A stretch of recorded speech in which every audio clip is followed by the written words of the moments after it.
Value zone hyper mart ఇప్పుడు మన అమీర్పేట్ లో ఈ సెప్టెంబర్ 18న గొప్ప ప్రారంభం.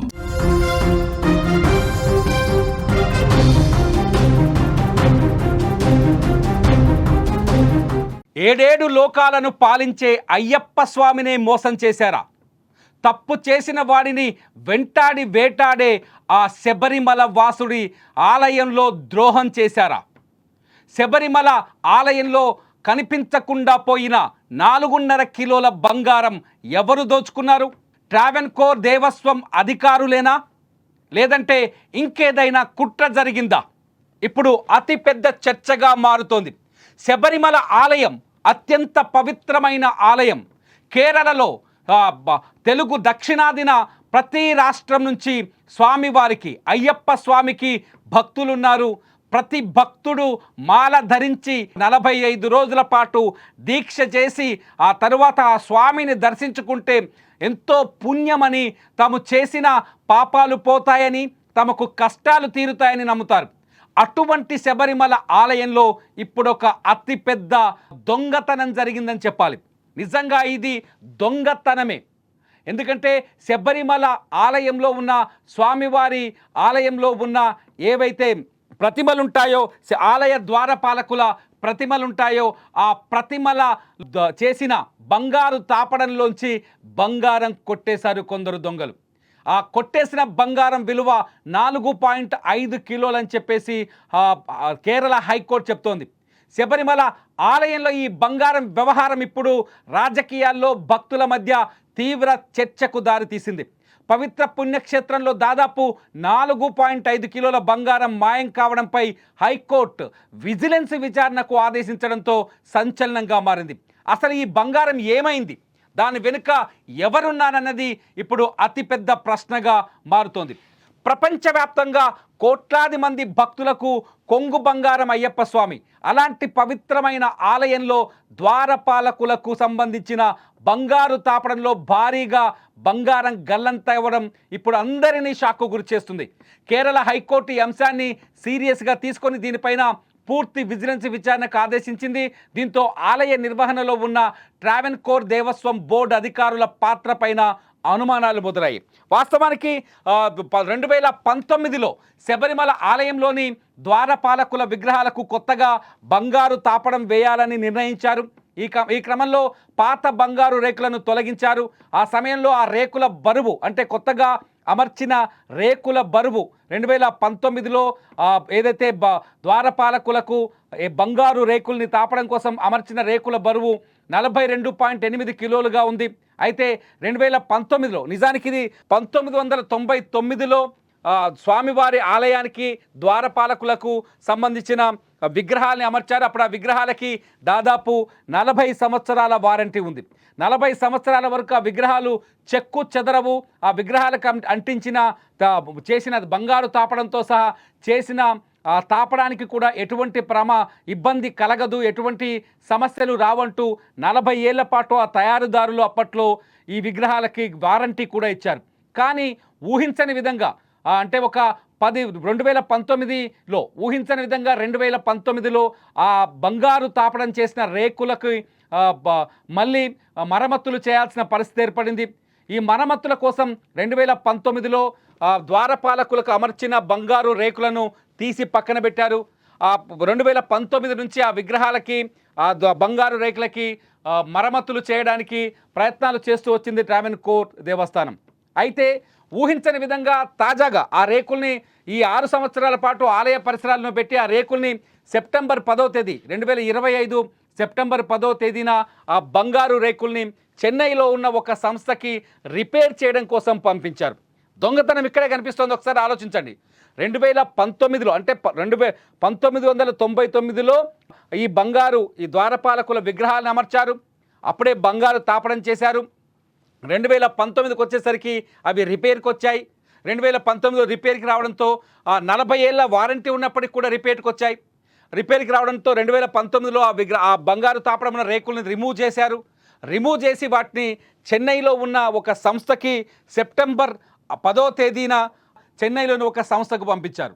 2019లో వాటిని రిమూవ్ చేసినప్పుడు ఆ రేకుల బరువు, ఆ బంగారు రేకుల బరువు 42.8 కిలోలు ఉంది. 2019లో 42.8 కిలోలు ఉంది. తాజాగా ఆ బంగారు రేకులు చెన్నైకి వెళ్లేలోపు 38.258 కిలోలకు చేరుకుంది. అంటే 42.8కి 32.2కు మధ్య గ్యాప్ దాదాపు 4.5 కిలోల 4 కిలోల బంగారం తేడా కనిపించింది. అంటే శబరిమల నుంచి ఈ బంగారు రేకులు చెన్నైకి వెళ్లేలోపు చెన్నైలో ఉన్న ఆ సంస్థ ఆ బంగారు రేకులకి మరమ్మతులు చేసే ముందు దాని వెయిట్ని తూకం వేసి చూశారు. ఆ తూకంలో తేడా రావడంతో వెంటనే ట్రావెన్కోర్ దేవస్థానానికి ఫిర్యాదు చేశారు. అయితే ఈ ఫిర్యాదు చేసిన తర్వాత ఈ కేసుని కేరళ హైకోర్టు సుమోటోగా తీసుకుంది. కొంత భక్తుల మధ్య చర్చ జరగడం, ఈ బంగారు రేకుల్లో కొంత అంటే అవకతవకలు జరిగాయని చర్చ జరగడం, ఈ చర్చ నేపథ్యంలో కేరళ హైకోర్టు ఈ కేసును సుమోటోగా తీసుకుంది. సుమోటోగా తీసుకున్న తర్వాత ఈ మిస్సింగ్ గోల్డ్ ఏదైతే ఉందో 4.5 కిలోలకు సంబంధించిన బంగారం ఏదైతే ఉందో దాన్ని ఖచ్చితంగా ఎవరో కాజేసి ఉంటారు, దొంగతనం చేసి ఉంటారని కోర్టు ఒక నిర్ణయానికి వచ్చినట్టుగా తెలుస్తుంది. ఈ నేపథ్యంలోనే కేరళ హైకోర్టు ఇవాళ తాజాగా చాలా కీలకమైన ఆదేశాలు జారీ చేసింది. జస్టిస్ రాజా విజయరాఘవన్, జస్టిస్ కేవి జయకుమార్లతో కూడిన ధర్మాసనం విజిలెన్స్ విచారణకు ఆదేశించింది. నిజానికి ట్రావెన్కోర్ దేవాలయంలో ఎటువంటి మరమ్మతులు చేసినా, బంగారానికి కావచ్చు, ఆ టెంపుల్కి సంబంధించిన ఎటువంటి చర్యలు చేసినా స్పెషల్ కమిషనర్ ఉన్నారు, దానికి స్పెషల్ కమిషనర్ అనుమతి తీసుకోవాలి, లేదంటే కోర్టు అనుమతి తీసుకోవాలి. ఈ రెండూ జరగలేదు. 19లో తీసిన ఆ బంగారు తాపడం రేకుల్ని రిపేర్ చేయడం కోసం ఈ రెండు పరిణామాలు జరగలేదు. అంటే స్పెషల్ కమిషనర్ పర్మిషన్ తీసుకోలేదు, అట్లాగే కోర్టు పర్మిషన్ కూడా వెళ్ళలేదు. దీనివల్ల అంతేకాదు, బంగారు తాపడాన్ని రిపేర్ చేయడానికి తీసిన రేకులని, బంగారు రేకులని చెన్నైకి ఉన్నికృష్ణన్ పొట్టి అనే ఒక ఉన్నికృష్ణన్ పొట్టి అనే ఒక వ్యక్తి ద్వారా చెన్నైకి తరలించినట్టుగా కోర్టు గుర్తించింది. ఆ ఉన్నికృష్ణన్ ఒక భక్తుడు, కేవలం సాధారణ భక్తుడు. ఆయన కూడా వన్ ఆఫ్ ది స్పాన్సర్ అని చెప్తున్నారు ఈ బంగారు తాపడానికి. అయితే ఆయన తీసుకెళ్ళి రిపేర్ చేయించడానికి చెన్నైలో ఉన్న సంస్థకి ఇచ్చారు అని చెప్తున్నారు. ఇందులో ఇది పూర్తిగా అనధికారిక తరలింపని కూడా చెప్తున్నారు. దేవాలయం ట్రావెన్కోర్ దేవస్వం బోర్డు అధికారులు స్వేచ్ఛను తీసుకొని, అంటే ఎటువంటి స్పెషల్ కమిషనర్కు కానీ కోర్టుకు కానీ ఎలాంటి ముందస్తు సమాచారం ఇవ్వకుండానే ఈ పనులు చేయడంతో ఈ మొత్తం అవకతవకలకు కారణమైందనే చర్చ కూడా జరుగుతుంది. ఏది ఏమైనా అయ్యప్ప స్వామి దేవాలయంలో ద్వారపాలకులకు సంబంధించిన బంగారు రేకుల బరువు తగ్గడం అనేది అల్టిమేట్గా దొంగతనమే అవుతుంది. అది దేవుడు సొత్తుని చాలా అప్పనంగా తెలివిగా కొట్టేశారనే చర్చకు ఆస్కారం ఏర్పడింది ఇక్కడ. ఈ నేపథ్యంలోనే కోర్టు కీలకమైన ఆదేశాలు ఇచ్చింది. విజిలెన్స్ విచారణకు ఆదేశాలు జారీ చేసింది. విజిలెన్స్ విచారణలో దొంగలెవరు బయటపడతారన్నది ఇప్పుడు అతిపెద్ద ప్రశ్నగా మారుతోంది. శబరిమల అంటేనే ప్రతి భక్తుడికి ఒక సెంటిమెంట్ ఉంటుంది, ఎమోషన్ ఉంటుంది. శబరిమలలో ప్రతి భక్తులు అంటే ఎంతో పవిత్రంగా అయ్యప్ప స్వామిని చేరుకోవడానికి నడిచి వెళ్తుంటారు. అయ్యప్ప స్వామిని దర్శిస్తే జన్మ ధన్యమవుతుందని భావిస్తుంటారు. అటువంటి శబరిమలలో ఇంత దొంగతనం జరగడం, ఇంత మోసం జరగడం ఇప్పుడు అతిపెద్ద ప్రశ్నగా మారుతోంది. 4.5 కిలోల బంగారాన్ని మాయం చేసింది ఎవరనే ప్రశ్న ఇప్పుడు ఇక్కడ ఉత్పన్నమవుతోంది. ఇక్కడ చాలా స్పష్టంగా మళ్ళీ ఒకసారి రివ్యూ చేస్తే చూడొచ్చు. 1999లో రేకులు అమర్చినప్పుడు అవి 42.8 కిలోలే ఉన్నాయి. 2019కి వచ్చేసరికి కూడా ఆ రేకుల బరువు 42.8 కిలోలుగానే ఉన్నాయి. 99లో ఆ రేకుల్ని అమర్చేటప్పుడు ఏదైతే అమర్చిన కంపెనీ ఉందో, తయారు చేసిన సంస్థ ఉందో, ఆ సంస్థ ఒక వారంటీ ఇచ్చింది. 40 ఏళ్ల వరకు ఆ బంగారు రేకులకు ఎటువంటి మరమ్మతులు రావు అని. మరి 2019లో ఎందుకు మరమ్మతులు వచ్చాయి? ఇదొక ప్రశ్న అయితే, 2019లో మరమ్మతుల కోసం తొలగించిన ఆ రేకుల్ని శబరిమల నుంచి చెన్నైకి తరలించడానికి 6 ఏళ్ల గ్యాప్ ఎందుకు తీసుకున్నారు? ఈ 6 ఏళ్ల గ్యాప్లో 4.5 కిలోల బంగారం ఎలా తరిగిపోయింది? ఎలకలు కొట్టేశాయా, లేకపోతే మనుషులు దోచేశారా? ఇప్పుడు ప్రతి భక్తుడు అడుగుతున్న ప్రశ్నే, కేరళ హైకోర్టు కూడా ఇదే ప్రశ్న అడుగుతోంది. ఖచ్చితంగా ఇందులో అవకతవకలు జరిగాయనే చర్చ జరుగుతుంది. ట్రావెన్కోర్ దేవస్వం బోర్డులో ఉన్న కొందరు అధికారులు ఈ బంగారాన్ని దోచేశారనే చర్చ కూడా జరుగుతోంది.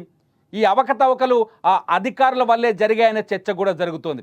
పరమ పవిత్రంగా ప్రతి భక్తుడు అయ్యప్ప స్వామి మాల వేసే ప్రతి భక్తుడు పరమ పవిత్రంగా అయ్యప్పను పూజిస్తారు. అయ్యప్ప వరమిస్తే జీవితం మారుతుందనుకుంటారు. అయ్యప్ప కరుణించకపోతే కష్టాల పాలవుతామని చెప్తారు. అయ్యప్ప చరిత్రలోకి వెళ్ళినా కూడా అదే కనిపిస్తుంది. అటువంటి అయ్యప్ప స్వామి దేవాలయంలోనే అటువంటి అయ్యప్ప ముందున్న ద్వారపాలకుల విగ్రహాలకు సంబంధించిన బంగారు రేకులనే దోచుకున్నారు అంటే, ఆ బంగారాన్నే మాయం చేశారంటే వాళ్ళు ఎంతటి సాహసవంతులు ఒకసారి అర్థం చేసుకోవచ్చు. ఖచ్చితంగా అయ్యప్ప స్వామి పూజలో చిన్న తేడా ఉన్న సమస్య వస్తుందంటారు. మరి ఏకంగా టెంపుల్లో ఉన్న బంగారాన్ని దోచేయడం పట్ల ఇప్పుడు అతిపెద్ద చర్చ కూడా జరుగుతుంది. ఇది కేరళ రాజకీయాల్లోనే కాదు, భక్తుల మనోభావాలను కూడా దెబ్బతీసినట్టుగా అనిపిస్తోంది. కేరళ రాజకీయాల్లో ఇది ఇప్పుడు దుమారంగా కూడా మారుతోంది ఈ అంశం. భక్తులు ఎంతో ప్రేమతో స్వామివారికి ఇచ్చిన బంగారం కావచ్చు, భక్తులు ఎంతో ప్రేమతో స్వామివారికి ఆలయానికి బంగారు తాపడం కోసం విరాళాలు ఇచ్చి ఉంటారు. అటువంటి విరాళాలతో తయారు చేసిన ఈ బంగారు తాపడం రేకులని నిజంగా ఎవరు దోచుకున్నారు? ట్రావెన్కోర్ దేవస్థానంలోని అధికారుల ఇంకేదైనా మాయ జరిగి ఉంటుందా? ఇక్కడ ప్రశ్నలు అవే. ఎందుకంటే సాధారణంగా ఆలయం నుంచి ఒక ఆర్నమెంట్ను కానీ గోల్డ్ను కానీ వేరే ప్రాంతానికి తరలించాలి అంటే దానికి అధికారికంగా అనేక ప్రక్రియలు చేపట్టాల్సి ఉంటుంది. ముఖ్యంగా శబరిమల ఆలయంలో అయితే ఖచ్చితంగా స్పెషల్ కమిషనర్ ఉన్నారు. ఆ స్పెషల్ కమిషనర్ పర్మిషన్ కంపల్సరీ, లేదంటే కోర్టుకు వెళ్ళాలి, కోర్టు నుంచి అనుమతి తెచ్చుకోవాలని రూలింగ్ ఉంది అక్కడ. ఈ రెండూ చేయకుండానే నేరుగా Travancore board, TDB Travancore Devaswom board ఎందుకు ఒక సాధారణ భక్తుల్లాంటి ఉన్నికృష్ణన్ ద్వారా ఈ బంగారు రేకుల్ని చెన్నైకి తరలించారు? అక్కడికి వెళ్ళిన తర్వాత అది ఎందుకు బరువు తగ్గింది? ఇదే ఇప్పుడు అతిపెద్ద అనుమానాలకి కూడా కారణమవుతుంది. చూడాలి, విజిలెన్స్ కమిషన్ వేసింది హైకోర్టు, కేరళ హైకోర్టు. ఈ విజిలెన్స్ కమిషన్లో ఏమైనా నిజాలు వెలుగులోకి వస్తాయా? అసలు దోషులు దొంగలు దొరుకుతారా అన్నది ఇప్పుడు అత్యంత ఆసక్తికరంగా మారుతుంది. చూద్దాం, మీరేమనుకుంటున్నారు? ఈ 4.5 కిలోల బంగారం మాయం వెనుక ఉన్న మతలబు మీరేమనుకుంటున్నారు? ట్రావెన్కోర్ దేవస్వం బోర్డు అధికారుల పాత్ర ఉందనుకుంటున్నారా, లేదంటే మరేదైనా జరిగిందని భావిస్తున్నారా? మీరేమనుకుంటున్నారో ఈ వీడియో కింద కామెంట్ చేయండి. చూస్తూనే ఉండండి లైవ్ అప్డేట్స్ కోసం సుమన్ టీవీ డిజిటల్ లైవ్, అట్లాగే సుమన్ టీవీ లైవ్.